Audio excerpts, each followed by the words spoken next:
ফিতরা প্রত্যেক মুসলিমের জন্য ফরজ। যদি ঈদের দিন তার নিজের পরিবারের জন্য প্রয়োজনের অতিরিক্ত খাদ্য মজুদ থাকে, এটি ধনী গরিব, নারী পুরুষ, শিশু, বৃদ্ধ, স্বাধীনতা সবার জন্য সমানভাবে বাধ্যতামূলক, যেন সমাজের অসহায় মানুষ ঈদের আনন্দ উপভোগ করতে পারে। এবং রসুল্লাহ সাল্লাহ সাল্লাম বলেন যে আমি যখন কিছু আদেশ করি তখন তোমরা তা তোমাদের সাধ্য অনুযায়ী পালন করো।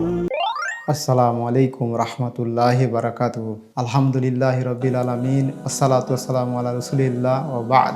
পবিত্র রমজানের 25তম দিবসে স্বাগতম এবং আন্তরিক শুভেচ্ছা ও অভিনন্দন। রমজানের শেষ প্রান্তে আমরা যখন ঈদের আনন্দের অপেক্ষায়, তখনই আমাদের জন্য এক গুরুত্বপূর্ণ ইবাদত হলো সাদগাতুল ফিতর বা ফিতরার জাকাত। কিন্তু অনেকে জানেন না যে এর প্রকৃত পরিমাণ কত, কোন খাদ্য দেওয়া উত্তম, টাকা দিয়ে আদায় করা যাবে কি না ইত্যাদি।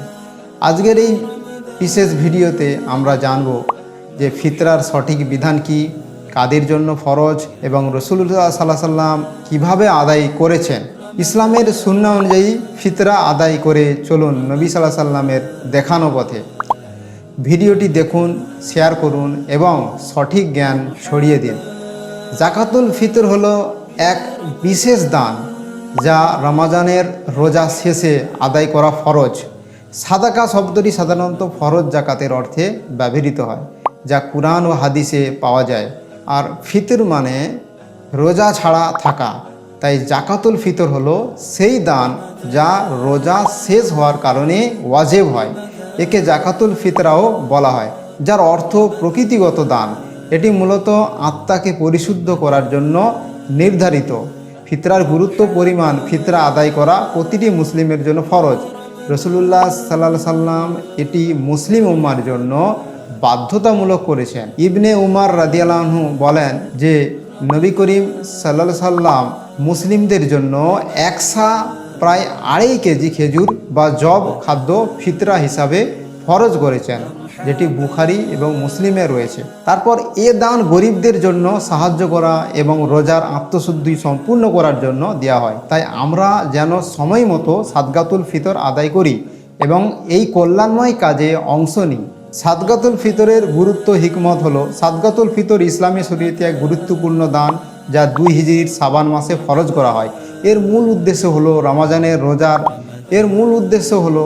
রমজানের রোজায় হওয়া ছোটোখাটো ভুল ত্রুটি দূর করা এবং আত্মাকে পরিশুদ্ধ করা। যেহেতু নেক আমল পাপকে মুছে দেয়, তাই ফিতরার দান রোজার অসম্পূর্ণতাকে পূর্ণতা দেয়। তাই ফিতরার মাধ্যমে সমাজে আনন্দ ছড়িয়ে দেওয়া। ফিতরা শুধু আত্মশুদ্ধির জন্য নয়, বরং এটি সমাজের দরিদ্র মানুষের মুখে হাসি ফোটানোর একটি সুন্দর ব্যবস্থা। ঈদের দিনে যেন গরিব মিসকিনদের অভাবের কষ্ট না ভোগে, তাই এজন্যই এই দান বাধ্যতামূলক করা হয়েছে। নবী করিম সাল্লাল্লাহু আলাইহি সাল্লাম এমন একটি ব্যবস্থা করে গেছেন যাতে সবাই ঈদের আনন্দ ভাগাভাগি করতে পারে। তাই ফিতরা দানের বিস্তৃতি। এই সাদগা শুধু রোজাদারের জন্য নয়, বরং নবজাতক শিশু ও নিফাসগ্রস্ত নারীদের জন্য ফরজ। ইবনে আব্বাস রাদিয়াল্লাহু আনহু বলেন যে রাসূলুল্লাহ সাল্লাল্লাহু আলাইহি সাল্লাম ফিতরা ফরজ করেছেন যাতে এটি রোজাদারকে পরিশুদ্ধ করে এবং গরিবদের জন্য আহারের ব্যবস্থা হয়। ফিতরা দানের আরেকটি কারণ, এটা মহান আল্লাহর প্রতি কৃতজ্ঞতা প্রকাশের একটি মাধ্যম। আল্লাহ সুবহানাহু ওয়া তাআলা আমাদের পুরনো 1 মাস রোজা রাখার তৌফিক দান করেছেন এবং 1টি বছর সুস্থ ও নিরাপদে রেখেছেন। তাই নেয়ামতের স্বীকৃতি স্বরূপ আমরা ফিতরা দিই। তারপর এটি হলো দেহের জাকাত, যা আত্মাকে আরও পরিশুদ্ধ করে তোলে এবং আমাদের আনুগত্যকে পূর্ণতা দেয়। আসুন সময় মতো ফিতরা আদায় করি। ফিতরা আমাদের আত্মা ও সম্পদকে পবিত্র করে এবং সমাজের দুর্বলদের সহায়তা করে। তাই আমরা যেন ঈদের আগেই যথাযথভাবে এই মহান দান আদায় করি এবং সবাইকে ঈদের আনন্দে শরিক করি।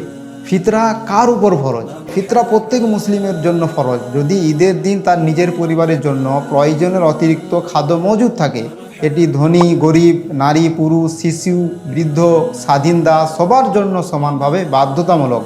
ফিতরার জন্য সম্পদের পরিমাণ নির্ধারিত নয়। ফিতরা দিতে নিসাব পরিমাণ সম্পদের মালিক হওয়া জরুরি নয়। এটি ব্যক্তির উপর ফরজ, সম্পদের উপর নয়। ধনী গরিব সবাইকে এই সাদগা আদায় করতে হয়, যেন সমাজের অসহায় মানুষ ঈদের আনন্দ উপভোগ করতে পারে। প্রয়োজনের অতিরিক্ত সম্পদ থাকলে ফিতরা দিতে হবে।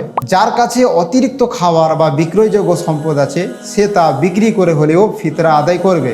তবে প্রয়োজনীয় সম্পদ যেমন জমি, আসবাবপত্র বা নারীদের অলংকার বিক্রি করা জরুরি নয়। এবার ঋণ থাকলে কি করবেন? যাদের ঋণ আছে তারা কি করবেন? যদি কারো ঋণ থাকে এবং ঋণদাতা তাগাদা দেয় তাহলে আগে ঋণ শোধ করতে হবে, তারপর ফিতরা আদায় করা লাগবে না। তবে যদি ঋণ পরিশোধের সময় না আসে তাহলে ফিতরা আদায় করাই উত্তম। যার সামান্য আছে সে সামান্যই দেবে। যার ঘরে 2.5 কেজির কম খাদ্য থাকে সে তার সাধ্য অনুযায়ী ফিতরা দেবে। কারণ আল্লাহ সুবহানাহু ওয়া তাআলা বলছেন যে তোমরা আল্লাহকে যথাসাধ্য ভয় করো, সূরা তাগাবুন আয়াত নম্বর 16। এবং রাসূলুল্লাহ সাল্লাল্লাহু আলাইহি ওয়াসাল্লাম বলেন যে আমি যখন কিছু আদেশ করি তখন তোমরা তা তোমাদের সাধ্য অনুযায়ী পালন করো। তারপর পরিবারের পক্ষ থেকে ফিতরা দেওয়া। যার ভরণ পোষণের দায়িত্বে আছে সেই স্ত্রী, সন্তান বা অন্যদের পক্ষ থেকেও ফিতরা দিতে পারবে যদি তারা নিজেরা দিতে সক্ষম না হয়। তবে তারা নিজেরা দিলে সেটাই সবথেকে ভালো, উত্তম।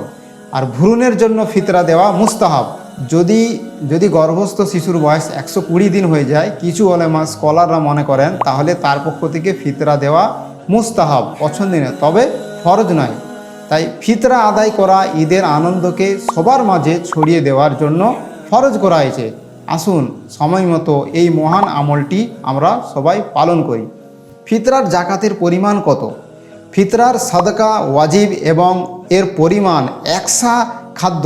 এখানে সা বলতে সেই মাপ বোঝানো হয়েছে যা রাসূলুল্লাহ সাল্লাল্লাহু আলাইহি ওয়াসাল্লামের সময় মদিনায় প্রচলিত ছিল। অন্য কোনো অঞ্চলে সা যদি মদিনায় প্রচলিত সা থেকে ভিন্ন হয় তবে তা গ্রহণযোগ্য নয়। একসা কতটুকু খাদ্য হয়? বর্তমান সময়ে একসা গমের ওজন প্রায় 2 কেজি 40 গ্রাম। তবে চাল, জব, খেজুর অন্যান্য খাদ্যদ্রব্যের ওজন কিছুটা বেশি হয়। গড় হিসাবে 2.5 কেজি ধরা যেতে পারে। অর্ধ সা গম দেওয়ার বিষয়ে বিশেষ মতভেদ রয়েছে। যেমন মুয়াবিয়া রাদিয়াল্লাহু আনহু মনে করতেন যে অর্ধ সা উৎকৃষ্ট গম 1 সা খেজুরের সমান, কিন্তু আবু সাঈদ খুদরি রাদিয়াল্লাহু আনহু তার মতের বিরোধিতা করেছেন। তিনি বলছেন যে রাসূলুল্লাহ সাল্লাল্লাহু আলাইহি ওয়াসাল্লাম যখন ছিলেন তখন আমরা প্রত্যেক ছোট বড়, স্বাধীন, দাস সকলের পক্ষ থেকে 1 সা খাদ্য দিতাম। তা ছিল খেজুর, জব, কিশমিশ ও পনির। আমি আজীবন ততটাই আদায় করব। তিনি আরও বলেন যে অর্ধ সা গম ফিতরা দেওয়ার পক্ষে আমি নই। এটি মুয়াবিয়ার নিজস্ব মূল্য নির্ধারণ, আমি তা গ্রহণ করি না। কেন? নির্দিষ্ট টাকা দিয়ে ফিতরা নির্ধারিত ঠিক নয়। তাই ফিতরার নির্দিষ্ট মূল্য নির্ধারণ করা সঠিক নয়, কারণ প্রত্যেক যুগ ও স্থানের বাজার দর আলাদা। এমন সময়ও আসতে পারে যখন ফিতরার পরিমাণ হিসাবে কয়েক সা গম দিতে হবে। ফিতরার মূলনীতি কি? ফিতরার মূলনীতি হলো 1 সা খাদ্যই ফিতরার মূল্য পরিমাণ। এটি সব যুগের জন্য সর্বোত্তম বিধান। একে অনুসরণ করলে মতভেদ এড়িয়ে চলা সম্ভব। তাই রাসূলুল্লাহ সাল্লাল্লাহু আলাইহি ওয়াসাল্লামের সুন্নাহ যথাযথভাবে মানা হবে। তাই মূল বিষয় হলো ফিতরা 1 সা খাদ্য দিতে হবে, আর গম 2 কেজি 400 গ্রাম, আর অন্য খাদ্য প্রায় 2.5 কেজি। অর্ধ সা গম দেওয়ার পক্ষে সহি দলিল নেই। তাই আসুন রাসূলুল্লাহ সাল্লাল্লাহু আলাইহি ওয়াসাল্লামের সুন্নাহ অনুযায়ী ফিতরা আদায় করি। আল্লাহ সুবহানাহু ওয়া তাআলা যেন আমাদের প্রত্যেককে ফিতরা সঠিকভাবে আদায় করা তৌফিক দান করেন।